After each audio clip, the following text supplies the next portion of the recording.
Okay.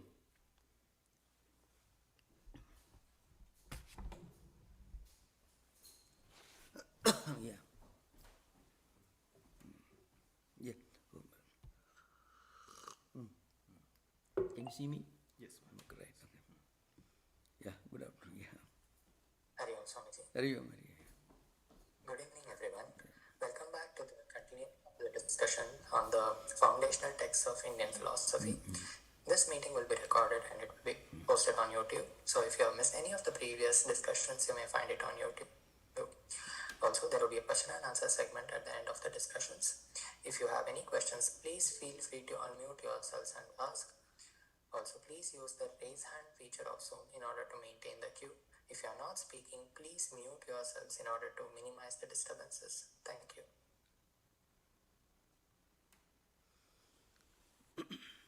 Recording in progress. Thank you, Prajwal, and welcome back. So, good evening. So, we are continuing a discussion on this very interesting philosophical system, Madhvacharya system. So now, when we listen to these different interpretations of Vedic mantras, Vedic sounds, we have to keep in mind two important factors. One, this Vedic language is a somewhat a irregular kind of language. Irregular in the sense it belongs to an era which is before the standardization of Sanskrit grammar. So Sanskrit grammar got standardized. It was its fundamental rules of syntax and grammar, philological analysis, they were all fixed and standardized around 9th century BC by the great grammarian Panini.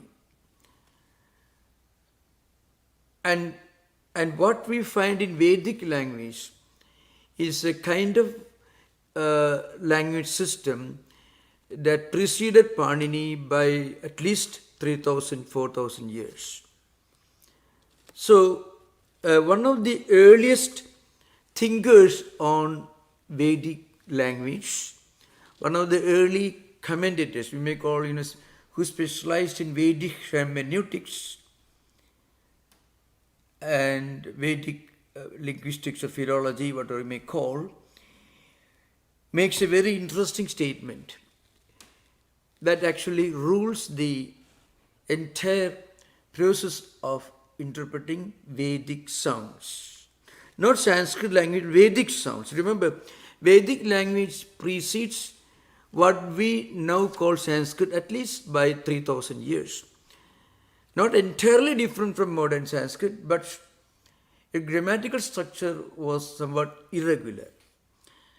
So, the same word can have different meanings depending upon the context and also depending upon the particular ceremony or Vedic ritual in which that mantra which contains those words were uttered.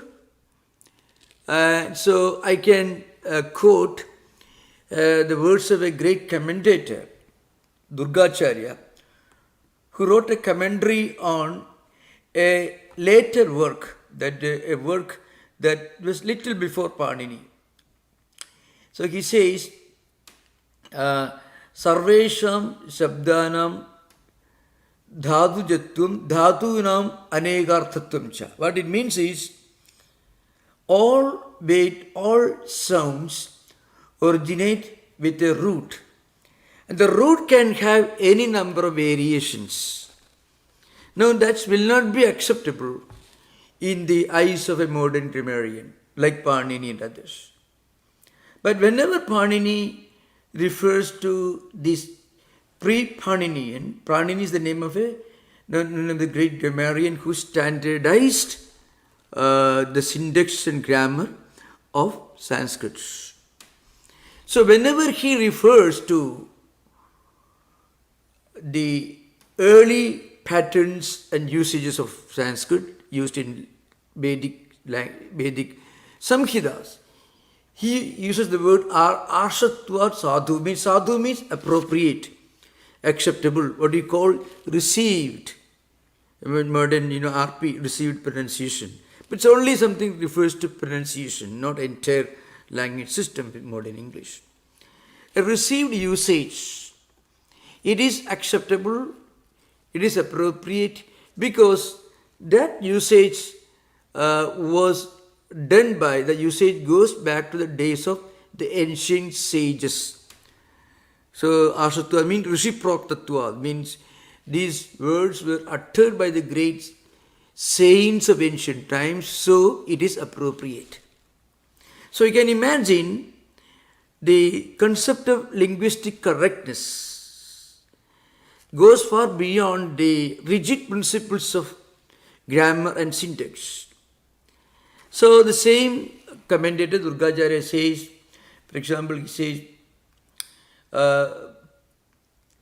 Prakarana Vaividyat Pravaktuhu Vaividyacha Anegarthatvam, means depending upon the context and depending upon the person who is using it, a word can have its specific connotations.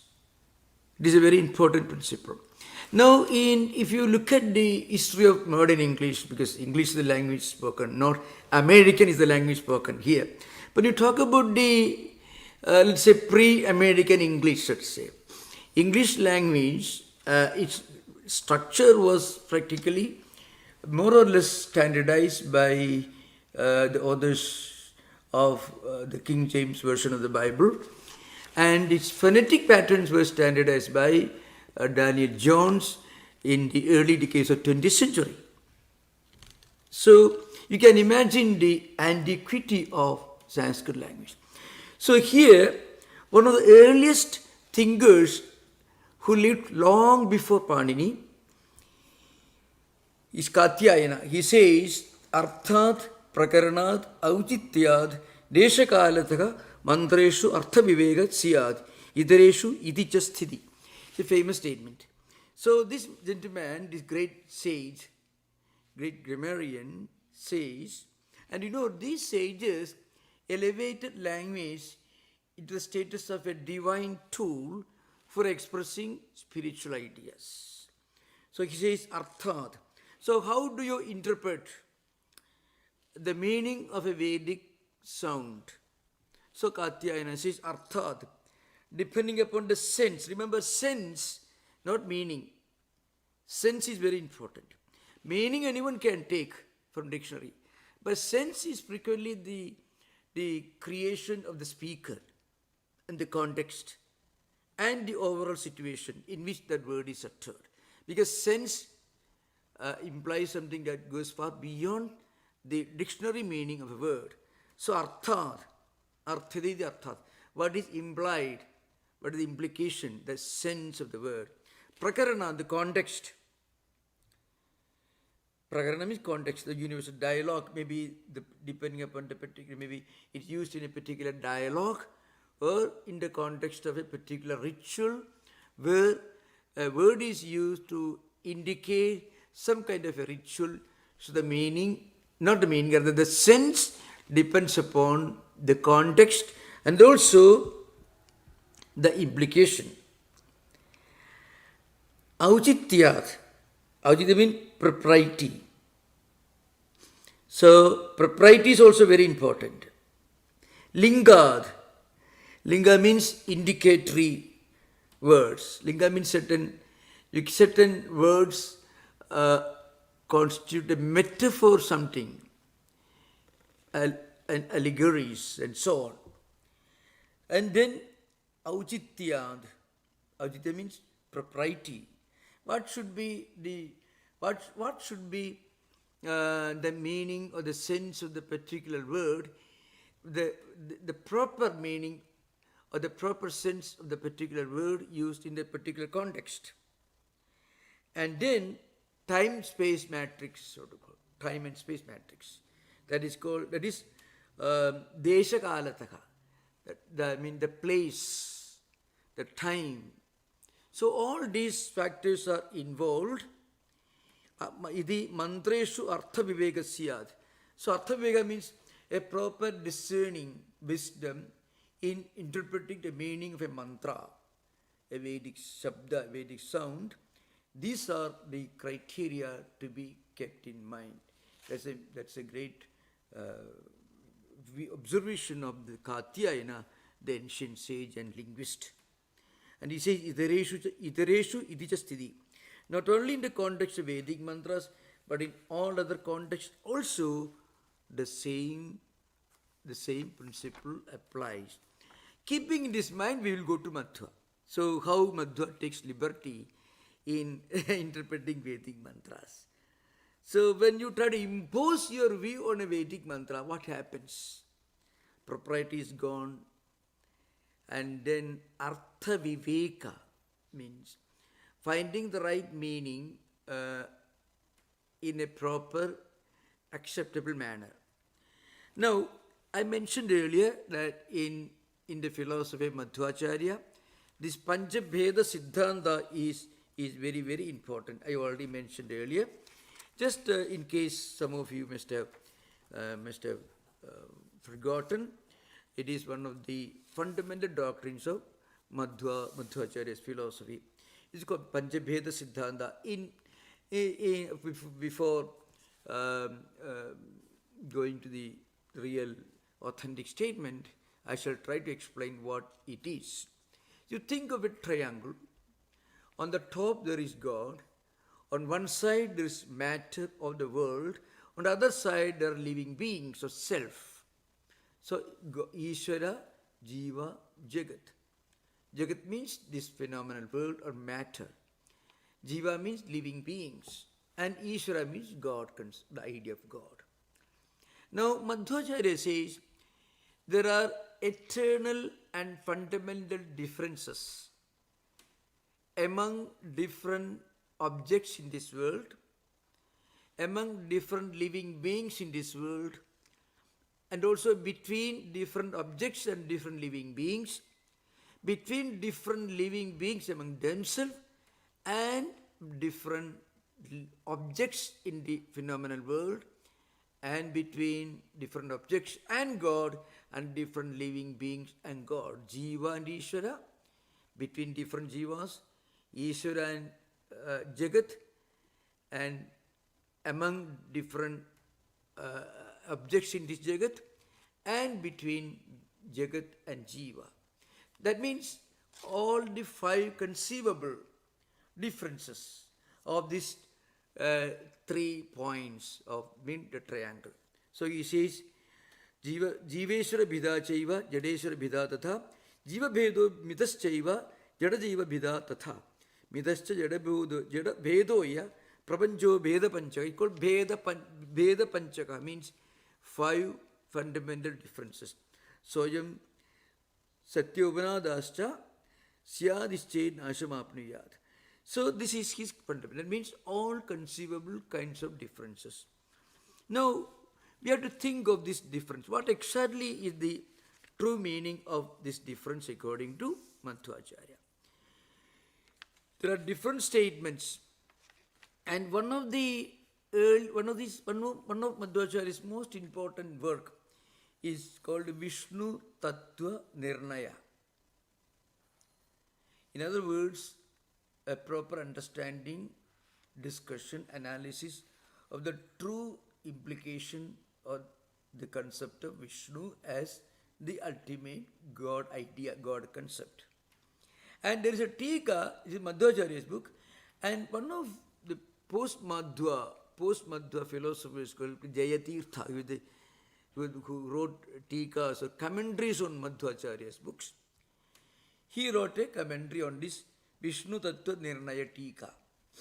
Now, in this book, Madhvacharya, in this original work, that is Vishnu Tattva Nirnaya, Madhvacharya discusses the different divine qualities of Vishnu and the principle of Vishnu, and then Vishnu's divine body, the all-pervading nature, and Vishnu is conceived to be the Sarvottama, Uttama Purushastvanya Paramatma iti Udakara in the Bhagavad Gita, in the 15th chapter, Purushottama Yoga, you find. Vishnu is Sarvottama or Purushottama. So, the highest, most exalted kind of anthropomorphism, that's what you find in Madhva Siddhanta. So, there are very interesting statements in this Tika, that is Vishnu Tattva Nirnaya Tika by Jayatirtha. Bhedo hi na swatantra pratiyade kindu ghatapada visheshtaya tad visheshitaya cha tatha cha ghatapato idiva ghatapato idiva ditva avachinna yoga ghatapato visheshana visheshya bhava pratidischa Veda pratidi apeksha visheshana pratitehe visheshyadi pratidi karitva visheshana visheshya bhava pratidischa Veda pratidi apeksha tatha cha anyonyasrayata, the mutual dependence. Now, this language is slightly different, so I shall try to explain this. A little bit of a complicated Sanskrit, so I shall try to explain this. I mean, that's what I'm trying to do right now. What Madhvacharya says is this. What is the concept of Veda? What is this idea of difference? I shall try to explain this concept of Veda by taking illustrations from Madhvacharya's own interpretations of the mantras in the Chandogya Upanishad, in which Tattwamasi, according to Madhvacharya, Atattwamasi, is described. I mean, Jiva is not the same as Ishvara. Jiva is different, Bheda, Bhinna, from Ishvara. That Bheda or non-identity or difference or non-identity is emphasized and stressed again and again by Madhvacharya. So I shall try to give the illustrations, because many of these illustrations are in the form of analogies and very graphic illustrations of wonderful examples taken from human life and also from nature. So anyway, we are coming to that. Now before that, it should be kept in mind, Madhvacharya went through all the works of the great Advaitic dialecticians, like Mandana, who wrote Brahmasiddhi, and his later incarnation is Siddheswaracharya. He wrote Brihadaranyaka Upanishad Bhashyavartigam. Vimuktatman, who wrote Ishtasiddhi. Actually, Vimuktatman, Madhvacharya as a young man was studying Ishtasiddhi under a teacher, and he quarreled with the teacher and he opposed Vimuktatman's view expressed in Ishtasiddhi, and then he eventually went on to create this Dvaita philosophy. Anandabodha, who wrote the Nyaya Deepavali, and then Srikhasha, who wrote Khandana Khandakadya. There was Chitsuka Acharya, who wrote Tattva-pratibhika. This is called Chitsuki, all these books. So he went through all these great dialectical works of Advaitins. And then he says, wherever you find in the Vedic mantras, in the Upanishad mantras, wherever you find that it's difficult to establish this concept of difference. Difference means everything is different from everything else. Just the polar opposite of the Advaitins' view that there is one supreme divine reality. That alone is the absolute reality, Paramarthika Sattva. Everything else is only manifestation of name and form, which again is illustrated in the Chandogya Upanishad. So, according to Madhvacharya, he says, if we cannot find any logical possibility in establishing difference, then you should look for new methods to establish difference, because difference is what we experience. I shall give an example. Okay, we'll come to that. there is one illustration in the Chandogya Upanishad. For example, a honeybee, or maybe this, a honeybee goes about collecting, or different honeybees go about collecting honeys from different plants, different flowers, different trees. And finally, it is called Madhvacharya Drishtanta, the illustration of honeybee. Somebody who creates honey.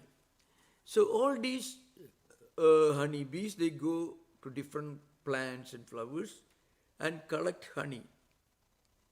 And then, when the honey itself is made, the honey loses its separate identities. The honey, they may have brought, the honeybees must have brought honey from mango plant, from other plants, different kinds of plants, different kinds of honeys are brought together, and they all become one single reality. Now it is called honey.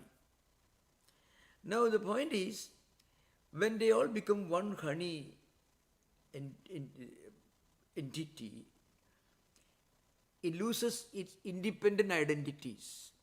Honey must have come from different plants, but these differences are totally irrelevant. Single honey.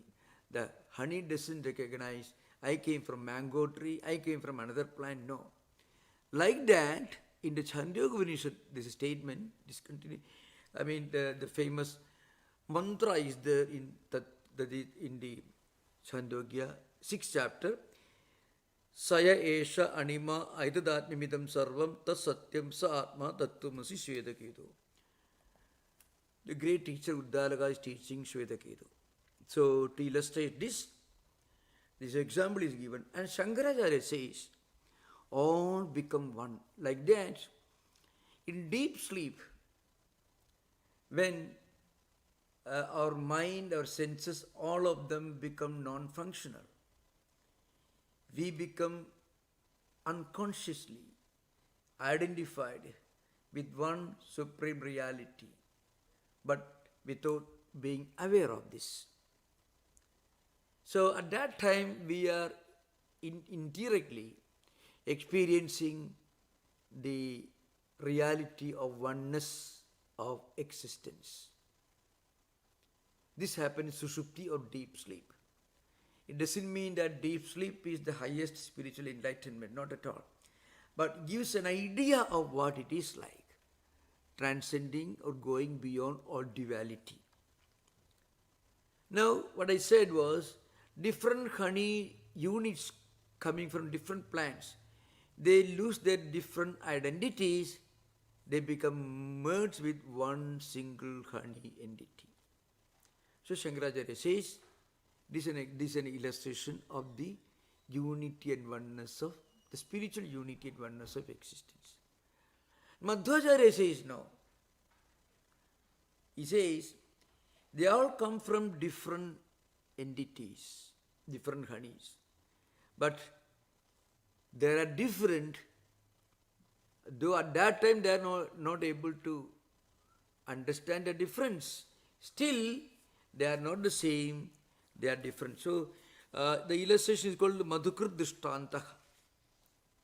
So, Madhvacharya says, this illustration conveys Jiva's dependence on God and his distinction from it. The essence means the madhu, the honey, or different trees and plants remain together. They remain together in the honey, but they are not aware of one another. Similarly, jivas, different living beings, are with God, but they are still different from them. So, unity is put upside down. That is Madhvacharya's view. Of course, in this interpretation, there are some important principles to be kept in mind. According to the traditional Vedantic hermeneutics, there are six important qualities, important criteria to be kept in mind when you interpret a scripture. That is its introduction, its conclusion, upakrama upasamhara. Then the idea that is repeated again and again. And then something unique in that book. And then what is stated as the result of understanding, reading that book. These are the criteria for deciding the essence, the central theme of any scripture or any canon. Abhyasa apurvada, that means upakrama upasamkara abhyasa apurvada phalam arthavadupapatija lingam talparya nirnaye. 6 indications in understanding the essence. That is introduction, conclusion, what is repeated again and again, that is repetition, abhyasa. Then what is unique in that book, apurvada, phala means the result that is stated. Then what is being utilized, praised. A central idea is again and again exalted and praised. And also the logical analysis, what is logically stated as a theme of the book. Many ideas may be stated. So, keeping all these 6 factors, we should decide the central theme of a book. Madhvacharya says that in the Chandogya Upanishad, there are statements again and again, this statement of Tattwamasi. That is, Madhvacharya says it is Atattwamasi. Tattwamasi means you are that. Atattva means you are not that. So everyone is different from everything else. Now, when this advice is given to Swetaketu by Uddalaka, Swetaketu goes on requesting his father to repeat this instruction again and again. And Uddalaka repeats the first statement, then 8 repetitions with 8 fresh examples. And Madhvacharya says, this itself shows that the real implication is that you are not that. Anyway, we'll come to that. So, I'm just coming to this central principle. So, Madhvacharya says, it will be totally wrong to give up the attempt if you are not able to logically analyze and explain the difference that we experience. So even if there are statements which show unity, we should remember that the unity we do not see in this world. We see everything is different from everything else. So that's why he says, actually this statement in another very interesting book, that is Mithyatva Anumana Khandanam. Mithyatva Anumana means this Madhvacharya wrote some very, very strong dialectical works completely refuting the concept of mithya. And Jayatirtha, one of the great commentators of Madhva tradition, he wrote Mithyatva Anumana Khandana Tika. And there he says, Nahi prakriya parikshayo vastu parikshayat balavan. But he says is, it will be totally wrong, totally unphilosophical to give an attempt to explain and to illustrate and to emphasize difference, even if you cannot find it. So if logical difficulties are felt in elucidating the process by which we can establish difference, then we should go beyond the accepted theories. That's what. So, just giving an example of Madhvacharya's emphasis on distinction. If Shankara emphasized on unity and oneness, Madhvacharya, going to polar extreme, says he insisted, emphasized the difference in everything. Difference is what we normally experience. But when we evolve in spiritual life, then we find the difference is there, but that difference is only relative. This is an important thing. So this also actually made Madhvacharya to insist on the continuation of all rituals even after getting the highest spiritual experience. According to Shankaracharya, Karma Yoga, practicing Karma Yoga, practicing our everyday duty without a selfish motive, it's called Karma Yoga. It's called Karma Nishtha. That is helpful for eventually to go beyond, for going beyond karma. So karma will actually take us beyond karma. You perform, karma here means, in Shankaracharya's language, karma means Sauda Smarta karmas. What it means is certain rituals to be performed by people in their house, as part of their household responsibilities, which they should continue through their lifetime. Shankaracharya says, when you reach the highest spiritual realization, you don't give up karma, but you go beyond karma. Nice karma siddhi. Madhvacharya doesn't accept that. So he insists that even after the highest spiritual enlightenment or liberation, one should adhere to all the theological canons, all the rules and regulations with regard to formal rituals and practices. So his statement is there, Atita Anagata Jnani Trailoki Uddharana Kshama Edadrishopi Nacharam Saudam Smartam Cha Parityajet. So Saudam Smartam Karma Na Parityajet. That is his thesis. We should never give up the rituals and duties and responsibilities which are stated in the Srutis and Smritis, which are enjoined for every single person. So you should perform all the formal ceremonies and rituals. Shankaracharya did not reject rituals, but he says one should go beyond rituals. You should go to primary school. For what? You should get a high grade in the examination so that you can go to college. You are not going to primary school to continue studying the primary school all your lifetime, to go beyond it. But Madhvacharya says, no, you should. I know this may create problems for those who rigidly adhere, fanatically adhere to Madhva Siddhanta. But in modern time, this is not a very big dialectical problem. But it is a common sense also. At the beginning, one may go to kindergarten and study the alphabet. So when you study the alphabet, maybe in some kindergartens I've seen they give a big screen. So children are given a huge piece of chalk or something, and they write on the big board A. That's how they learn. Or maybe in these classrooms also, kindergarten also, they do that.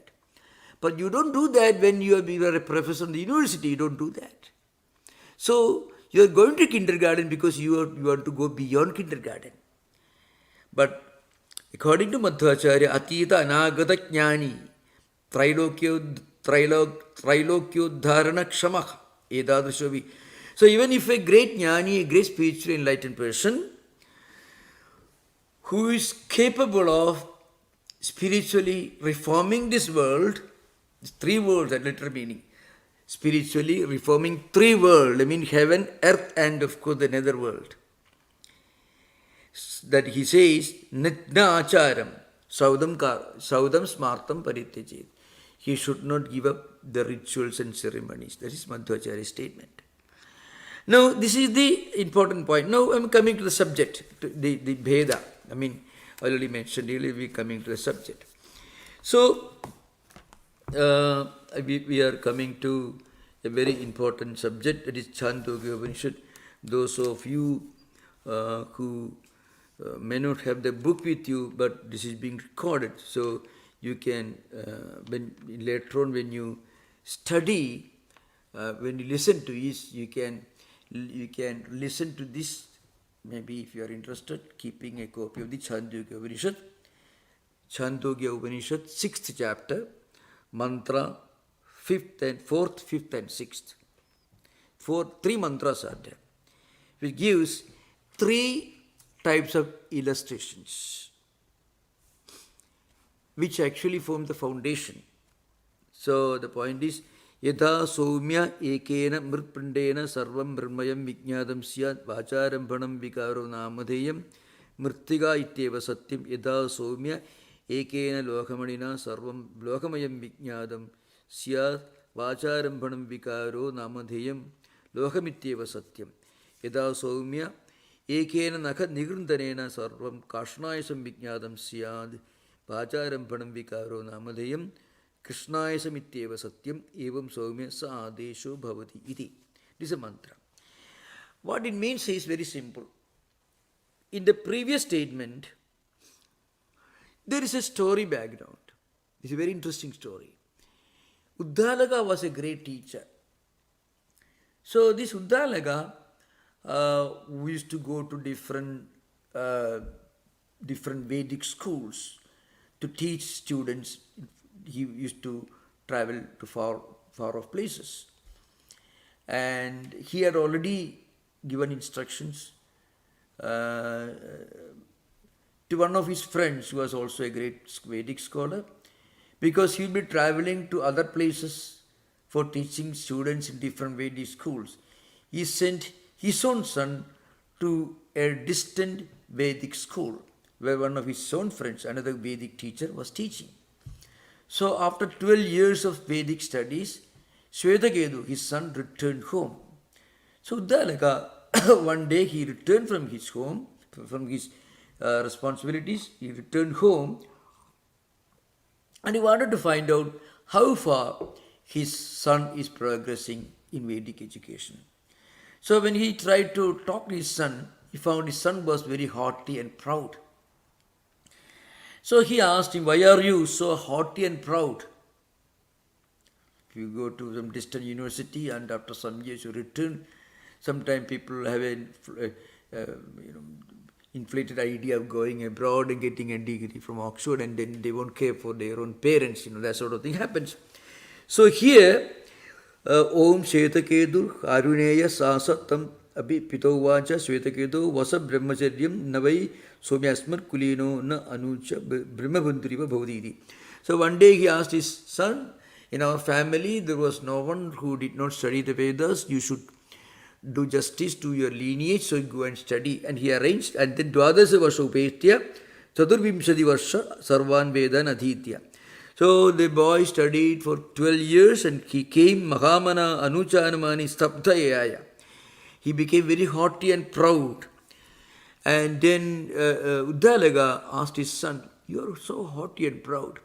Did you study that by knowing which everything that is unknown becomes known? So, Yena Sudam Sudam Bhavati Amadam Madam Abhijnadam Vijnadam Iti. Did you study that by studying which everything becomes known? All that is unknown becomes known. All that is not contemplated becomes properly understood and contemplated. Did you study that by knowing which everything becomes known?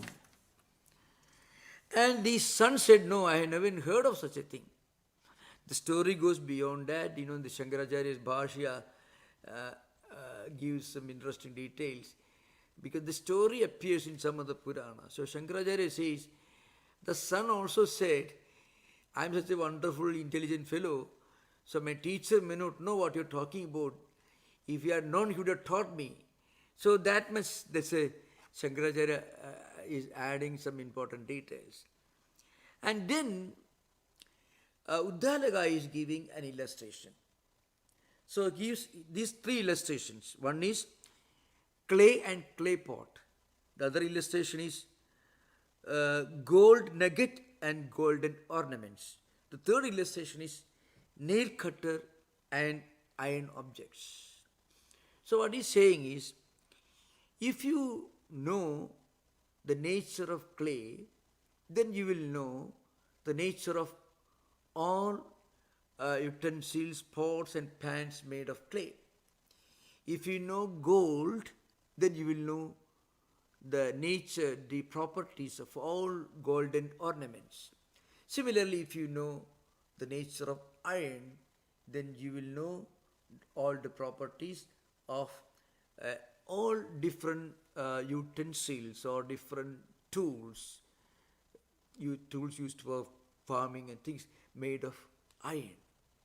You don't have to take every single golden coin to understand the property, because of course it's a golden coin may be a good example. Let's say you need not analyze all the different pots and pans made of clay to understand the properties of clay, because they are all made of the same clay.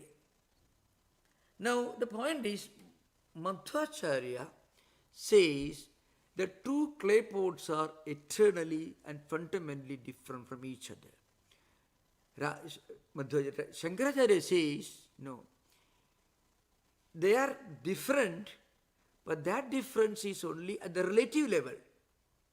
When you are using the clay pot, let's say for storing water, when you are using a clay cup for drinking water, there are certainly two different utensils, two different entities used for two different purposes.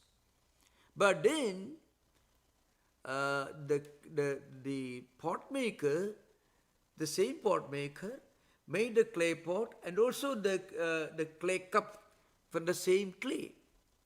Before it was turned into a clay pot or clay cup, it was only clay only or soil only. Before it was turned into golden ring or golden necklace, it was gold only. Before somebody made a nail cutter from iron, it was only iron ore. Maybe in the early days, iron ore they processed and became iron. Essentially it's iron only. But there is a difference. You don't use a nail cutter for plowing. Maybe you don't use it for cutting a wood. For that you need an axe made of iron. That's true. Now the point is, according to Dvaita, this difference is relative, not absolute. So it is called Vyavaharika. Vyavaharika means at the practical common sense level, with regard to the practical utility level. That's true. A clay pot is different from a jar made of clay. A nail cutter is different from an axe made of iron. The nail cutter is made of iron and the axe also made of iron, but to different purposes. So Madhvacharya says their fundamental values in practical life, utility value, makes them two fundamentally different entities. Because he does not accept the distinction between the Paramarthika and Vyavaharika, the absolute and the empirical, the relative. So this illustration, Madhvacharya's interpretation that a golden ring is fundamentally and essentially different from a golden necklace, and Shankaracharya's interpretation that they are not fundamentally different, they are different only in a relative term, at the empirical level. That those two different views eventually led to two different kinds of interpretations of the mantras in the Chandogya Upanishad. Now we are giving an example. Another example is there. It is called Shaguni Sutra Drishtanta. The example is that, of course, I can just, those who are interested, you can later read this mantra. Of course, it comes in the Chandogya Upanishad, 6th chapter, 8th khanda or 8th section. A mantra, I think this mantra is, the second mantra of eighth section of sixth chapter of Chandogya Upanishad. The mantra is about a bird.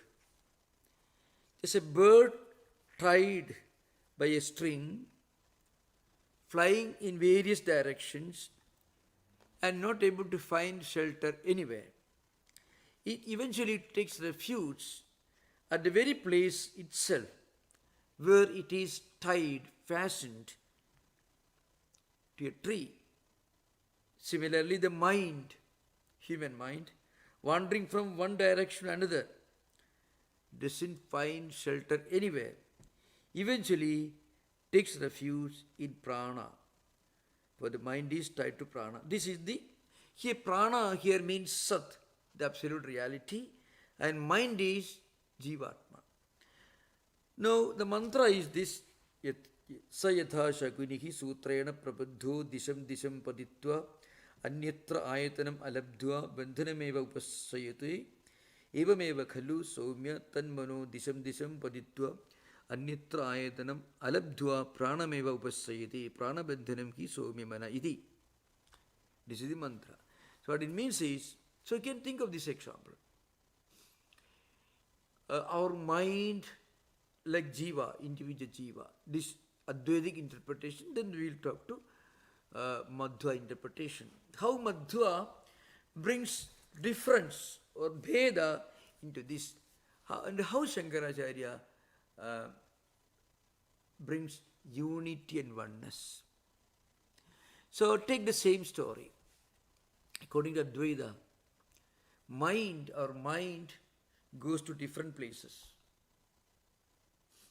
Like the bird that is tied to a tree, or maybe in some modern illustration, if you suppose a ship is moving in the mid-ocean and a bird is tied by a thread to some black moss, one of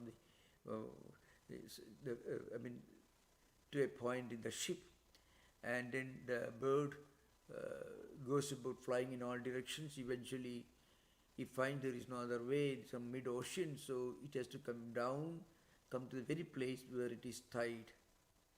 Similarly, the human mind, like the bird, in the morning and evening, day and night, mind goes in all directions. Our eyes, our ears, our sense of touch, sense of smell, sense of taste, all the five senses, drag the mind into all directions, seeing different things, hearing different things, smelling different things, tasting different things, and mind is going on traveling everywhere. It goes in.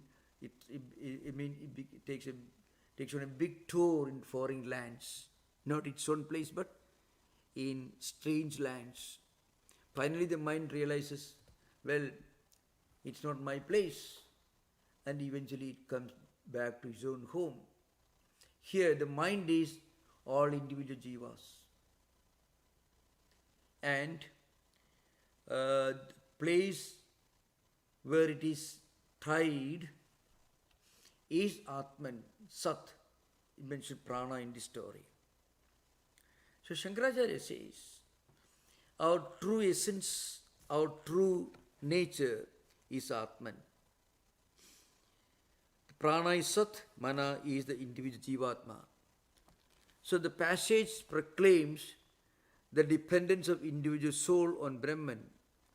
Dependence in the sense, all of us, we feel that we are at home only when we return to our own true nature.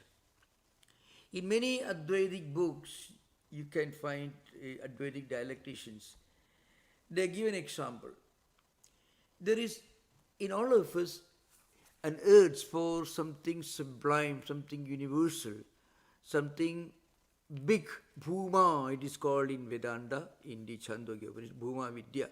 There is an important teaching tradition, the Bhuma Vidya, the science of the great, science of the grand.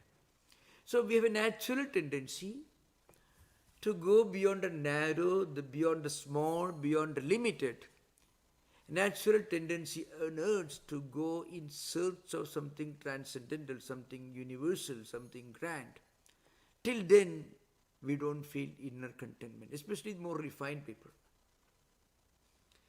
So, in this particular passage, you will find, if you read, you find Sushupti or deep sleep is given as an illustration. In deep sleep, our mind returns to its real home. It stops all wandering. All external objects are gone. We have given 144 lectures on the Mandukya Karika and Mandukya Upanishad. You can see in our website. The subject also comes under discussion in a very elaborate form, elaborate fashion. So the point is, all of us have this tendency to come back to our home and to experience the unity and oneness with our true nature. But a person, when he goes to deep sleep, when we feel total restfulness, we are unconsciously experiencing this unity and identity with our true nature. It shows Tattwamasi, you are that, the absence of difference between Brahman and Jiva. Now Madhvacharya says, no. This passage shows that Jiva is dependent upon Brahman because Jiva is created by Brahman. Jiva is created by God. Mind is created by prana. That's in this, taking the context. So Madhvacharya says, if Jiva is created by God, then Jiva and God are not the same. And Advaita doesn't say God and Jivatma are the same. What Advaita tells you is, the reality of God as supreme spiritual principle is present in all of us. And when we go beyond our identity with the senses and mind and thoughts and emotions and feelings, then we feel this identity and oneness with our true nature. That's what Advaita says. So, in the Chandogya Upanishad, the student Shvetaketu took a long time to actually experience the essence of his father's teaching, Tattwamasi. So, each of this illustration is explained by Madhvacharya as a proof for difference. And each of these illustrations, according to Shankaracharya, shows the truth of unity and oneness of existence. Now we will continue in the next session. You can have interaction. You are most welcome. Yeah.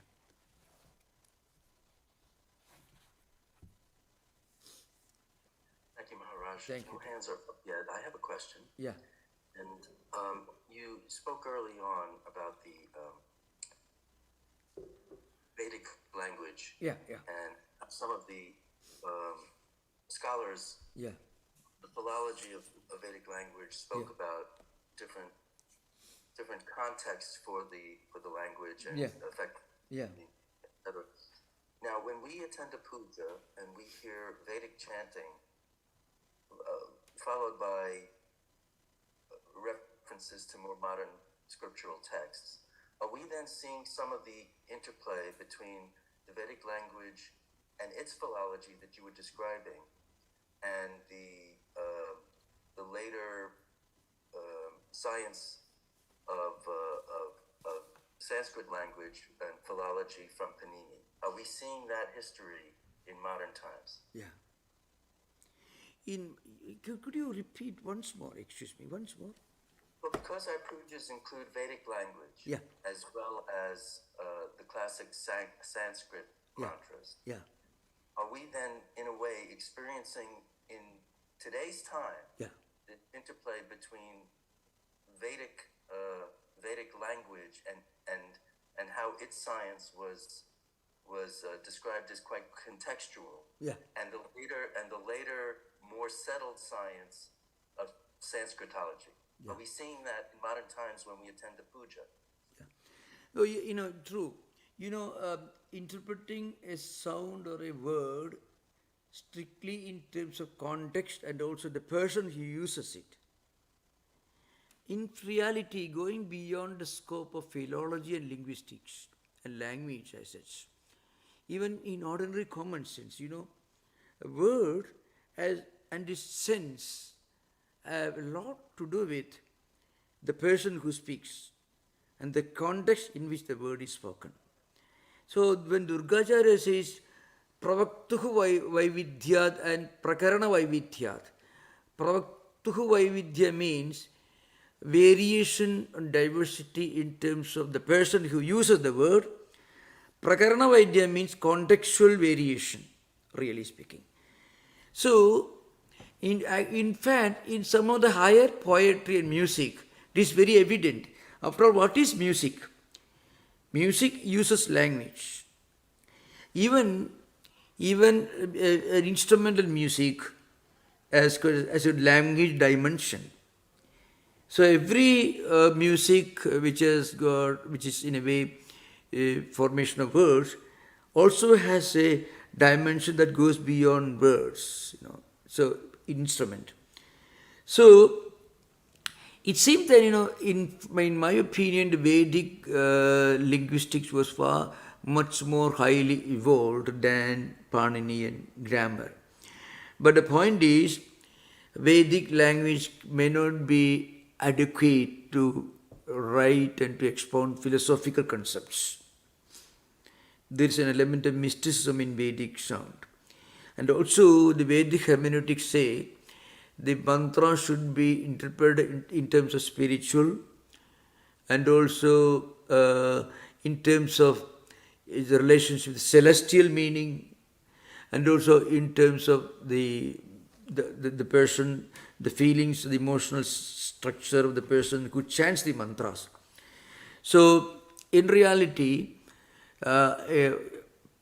Vedic language laid a strong foundation for the very concept of higher music. So the word Saman is the word. So Saman itself is nothing but the musical dimension of spoken word. So of course there is a statement.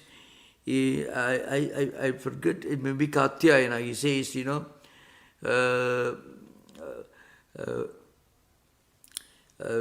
Saptaswara, three sthana, the seven Saptaswaras, Saptaswaras, and then three sthanas and Ekonavim Sarita.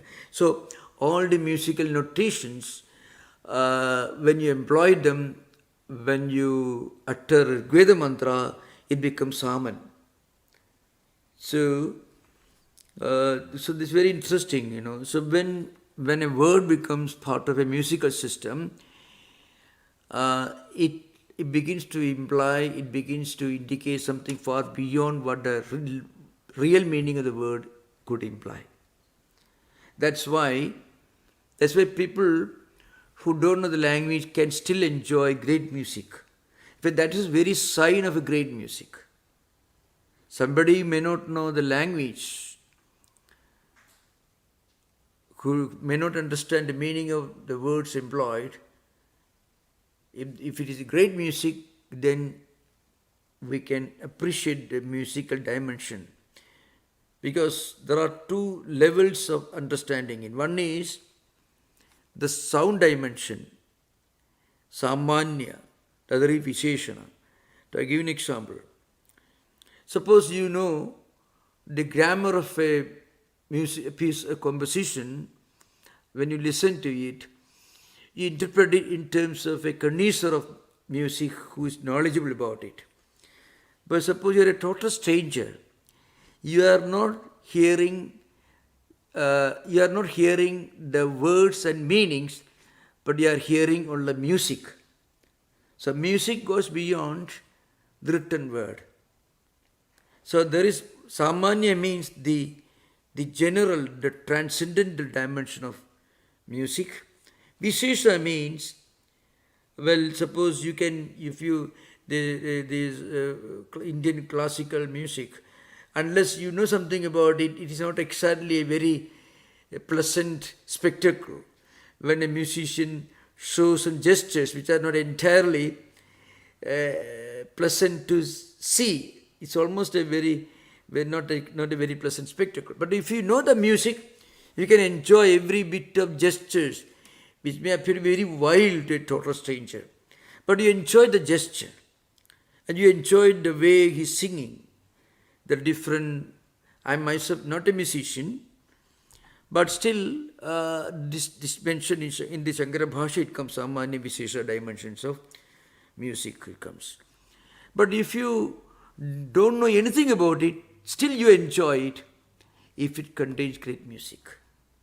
If you don't watch him, but listen to him, you can enjoy. If you watch him, the gestures are not exactly, it's not part of music. So there is a funny story about it. A little bit of humor, it will not be altogether without its use in this discussion, You see, a student went to a musician, and you can imagine a Hindustani musician or somebody, and so he wanted to learn the gestures first, music later. So the music teacher told him, you cannot learn like that. It should come automatically. When you learn music, hand gestures should come automatically. You don't learn gestures first and then music. No, it comes automatically. So, but you can think of gestures without music, how it will not be very pleasant to see. But when you see both together, it is absolutely wonderful for somebody who knows the music. But a total stranger listening to this in a radio or recording, if he may still be able to enjoy the musical dimension if it's really great music. Vedic sounds belong to that category. Vedic mantras have got this unique spiritual dimension. Spiritual is the only word to use in this context, as you can use in the context of great music. Great music has something spiritual about it, because the sound dimension is the transcendental aspect of music. The word dimension, when you analyze the meaning of the word, actually, there's something else. So this idea behind. So Vedic language belongs to the category of the transcendental dimension of language. That's why the students, young children, they memorize this with a lot of hand gestures called hasta mudras, and with a lot of gesture with their head also. So you can imagine, suppose you ask those students to make those gestures without chanting Vedas, they will consider this punishment. But when they chant it with gestures are absolutely no problem. That shows the nature of truly great music. Vedic mantras are great music, really. Okay, thank you. Thank you, Maharaj. That's very helpful. Yeah, David, you're next. Thank you. Thank you, David.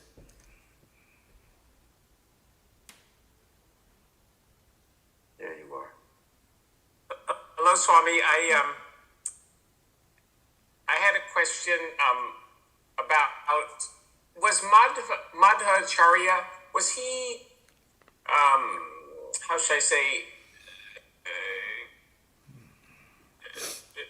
sort of like favored his own like devotees of Krishna, like so for instance we see modern Christians or even that they think Jesus is the only savior that's true. Of course, not Krishna but Vishnu. Vishnu is the supreme Godhead for him. Now, in Chaitanya system, which is linked to Madhva system, philosophically speaking, they give more importance to Krishna, not Vishnu. Krishna is an incarnation of Vishnu in Hindu tradition, Hindu pantheon. But Madhvacharya gives importance to Vishnu. So, more or less like that. Maybe as a sharp reaction to Advaitic dry intellectualism that he found in some Advaitic schools at that time, his reaction was a sharp reaction to the dry intellectualism of Advaita. I mentioned, he was studying Ishtasiddhya Vimuktatman. He quotes from Ishtasiddhi in some of his books. Jayaditha also quotes from Ishtasiddhi. It's a well-known book in Advaita tradition. So, yeah, more or less that is true. Of course, Madhvacharya, of course, I have to mention, Madhvacharya doesn't deny the possibility of other concepts of God as Christian tradition does. This is an important thing. Madhvacharya himself, they don't deny, they never denied, they did not, somebody, those who worship God in different way will go to hell, nothing of the kind. He says, of course, he says that there are certain people who don't accept Vishnu. They go to hell, he says, Nitya Naraka Siddhanta. But you don't find that kind of Augustinian emphasis on, let's say, sin, the radical sinfulness, the inherited sinfulness, the entire humanity. That sort of you don't find in Madhva system. No, you don't find. He didn't go that far. Yeah. I'm talking about Augustine of Hippo. Yeah. Did he the worshippers of Mother Kali? He did. Yeah. No, he didn't care for that. He did not criticize other deities, but he adhered to his own concept of God.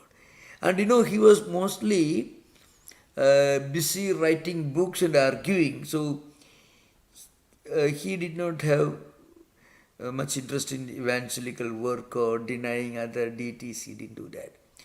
So I often feel that Madhvacharya could have gone and read the great commentary by Shankaracharya on Vishnu Sahasranama. Shankaracharya wrote a great commentary on 1000 names of Vishnu. Its most sublime commentary was written by Shankaracharya, not Madhvacharya. So it's surprising in modern times when you think of that, how Madhvacharya could have taken the cudgels against Shankaracharya, who actually wrote such a sublime book, a commentary on 1000 holy names of his supreme deity, who is Vishnu. He would have become a disciple of Shankaracharya. To that.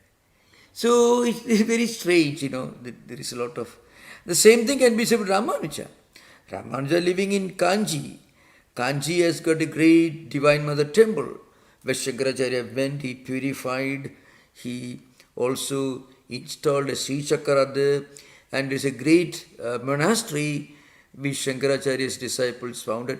According to many schools, he himself founded the Kanchi Shankara Mutt, very close to the temple of Divine Mother in Kanchi, Kamakshi temple.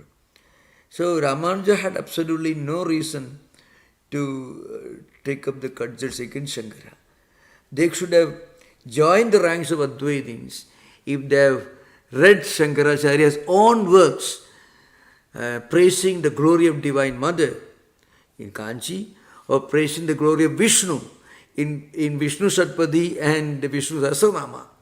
Just imagine, Vishnu Sahasranama is a unique bhashya. Shankaracharya's great commentary on Vishnu Sahasranama. 1000 holy names of Vishnu. And he wrote a magnificent commentary. So these are interesting things if you look at the whole thing from a historical perspective. Okay, thank you. Swami, one last point. If Madhvacharya and Ramanuja had not disagreed with Shankara, we wouldn't get the benefit of the class that you're teaching now, where you get to help us understand them. Yeah, I'm very happy. In fact, I tell you, it is surprising to me when I find people like you sitting there listening to this. It shows, of course, it's a different context, shows the great interest that people have got for this comparative philosophical teachings, because these teachings they belong to the intellectual, I would say, cultural heritage of humanity. It would be wonderful if we can teaching. I'm not in that line, but somebody who could teach Socrates, Aristotle, Plato, Plotinus, and Porphyry, Neoplatonism. These are the... Unfortunately, after Augustine came, himself was a Greek scholar. He was studied in Alexandria, Augustine of Hippo. But since Augustine, the tradition of the great Greek learning took a backseat. Very, very the great Greek thinkers, the golden era of Western thought. Actually, yeah. So very Thank happy. you, Swami. They're very happy. Okay, any more question? Yeah, thank you. So thank you. So it is a great. Mark's hand is up. Anyone? else? Mark. Oh, Mark, yes, please, yes. yeah. Mark is. Mark, please, Mark. It's not. I'm not able to hear, Mark. You have to repeat. Mark, you just muted yourself, so Yeah. you were unmuted. There you go. Pranam, Swamiji. Yeah. Thank you for your lecture. I really enjoyed it, and I hope that this question is not too far off the subject matter, but I think it may be relevant to Vedanta. Yeah. I go to a Sai Baba temple here in Pleasanton, Yeah. and there's a book that was written about him at the beginning of the century. It's called Sri Sai Satcharita. Sri Sai Satcharita. Oh yeah, Siddhi Sai Baba was a great mystic who lived in India Right. before Sai Baba. Right. Siddhi, yeah. So I was reading this book today, and there's a part here that says, I'll just read it verbatim. It says, the saint was explaining a portion from the book Yeah. Vichar Sagar by Nishala Das, and it says a standard work on Vedanta. Oh yeah, And I've Nischala never Das. heard of it. Yeah, Nischala Can you Das. Yeah. enlighten us to what that book's about? Can you, Nischala Das, who wrote a well-known book on Vedanta in simple Hindi language, can you repeat the name of the title of the book? Vichar Sagar. Vichara Sagar, yeah. I mean the ocean of thoughts, what it means, ocean of wisdom, let's say. So, Nischala Das was a great mystic who wrote a book in, I think, Hindi language, which is very popular in many parts of northern India, which actually introduced Vedantic teachings to the common people, because that was a time when only Sanskrit educated people could go into higher teachings of Vedanta. But Nischala Das, he produced a book in Hindi, which actually opened the doors with common people to the mysteries of Hindu philosophy and mysticism. So it's a great work, yeah. Sort of like the poet saints in Maharashtra, they wrote in Marathi rather than in Sanskrit for the common people. Yeah, the Jnaneshwar, yeah, you're talking about? Yeah, Janeshwar. Yeah, that's true. You find in different vernacular languages in India, the many books written on Vedanta. So Sant Jnaneshwar also was a great novel, a great mystic and author. Jnaneshwari is a well-known book. He wrote in an old style of Marathi language, one of the languages used in India. Very popular language, Bombay, all these big. Maharashtra is a big province. Marathi is a bit, an ancient language they are used. That's true. So these ideas got spread in different places. Madhvacharya's system is relevant because to study comparative philosophy. He was a great saint, he was a great devotee. But there was a time when great men, great scholars sat and wrote great dialectical books and enjoyed arguing and contradicting and refuting and again establishing a counter perspective, counterpoint. It's very interesting, But fortunately, India did not produce an Augustine. If there was an Augustine, he would have replaced everything with a very strong dogmatic theology. So theology could strangle the growth of independent philosophy. So if you read Madhva, if you read all this, you can find from 7th century BC, from Thales up to Porphyry and Philo and Plotinus and Neoplatonism, you find the golden era of philosophic systems. Later on, you have to wait for a very long time till Kant and to see the urge for independent thought in European philosophy. So this is important. Okay. So thank you for the Maharaj, may I ask a follow-up question on Yeah. that Yeah. subject very quickly? I do have the impression that in many seminaries and yeshivas, the Judaic equivalent Yeah. around the world, yeah. that comparative spiritual philosophy is discussed and debated very robustly, Yeah. but maybe not with the heterogeneous freedom that you might see in Bellarmine or in other centers of study in India. Yeah. I know that in rabbinical studies in yeshivas, they'll say, well, Rabbi this said that, and Rabbi that said this, Yeah. and how do we reconcile those different points of view? And that is very robust unto this day. I know, I heard about it. And also in Christian seminaries and schools of theology, this happens. The general public doesn't get much access to that Yeah. in their day-to-day spiritual life. Yeah.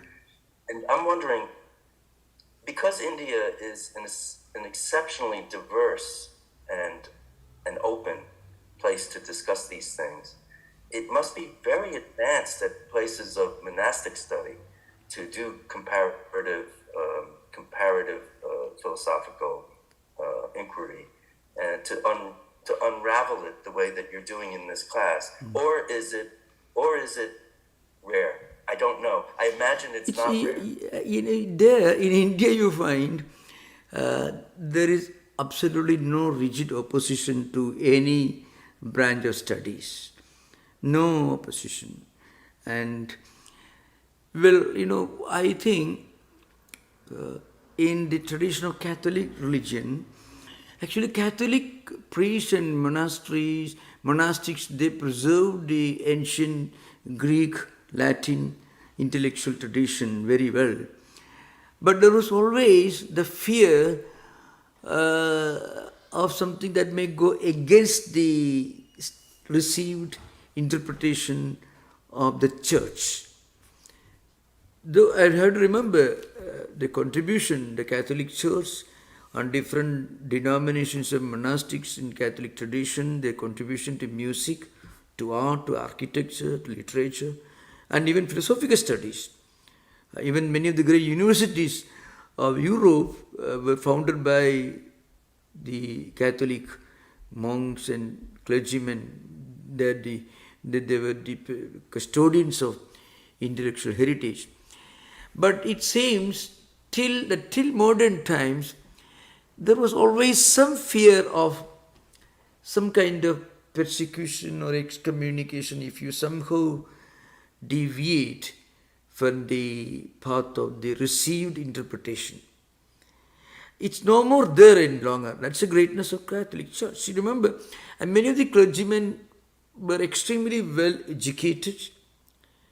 And I tell you, there were great Catholic priests who studied Vedanta very well, mostly Jesuit priests, and with all sincerity, with a broad-minded approach, they were in India. And as for the Jewish tradition, as far as I understand, they had a very profound and ancient mystical dimension. There's an intellectual culture that predates Christianity even. So that goes far beyond the time of Christianity. So that's there, you're right. And one important point that they had an advantage over some other, both Christianity and Judaism had this unique advantage over some other Abrahamic traditions. I mean, they did not believe that it's a great crime and sin, a crime against man and sin against God to deviate even to the slightest extent to the from the received interpretation of a word, a comma, or a full stop of a canon. They didn't have it. And also to declare that that kind of deviation is a blasphemy, to be punished in a very harsh fashion. They did not have it. Of course, there were, no doubt, but then they did practice to some extent. You can read about the burning of many scholars who translated Bible from Latin into some of the European languages, to Czechoslovakian language and so on. That's true. But then these ideas were not given, not articulated or written in their fundamental canonical literature. They were the work of the fanatical clergymen, but Christian tradition itself did not write down such rigid rules. You can have a new... See, I mean, how can you imagine King James translate... is the first King James version of the Bible. Can you imagine? It's a great revolutionary development in history of English language and literature. English usage especially. So I think they were free from that kind of extreme tribalistic view that the slightest deviation, a word, a comma, or a full stop from this ancient book is a great sin against God. It's to be punished. That idea never existed either in Judaism or Christianity or Buddhism or Hinduism. That is the advantage of, I think. That's okay. Thank you, Maharaj. Yeah, thank you. So, Om Shanti Shanti Shanti Harihi Om Tat Sat Sri Ramakrishna Arpanamastu. We have Recording stopped. some announcement, please, some announcement. Wait a minute. We have started our summer recess from July to September 7. Our class will continue. Please remember, our class on foundational text of Indian philosophy, online Sunday evening class is 6 to 7:30 p.m. It will continue even during this summer recess. Okay, it will continue. Thank you. Just wanted to inform you. Okay, thank you. Namaskar.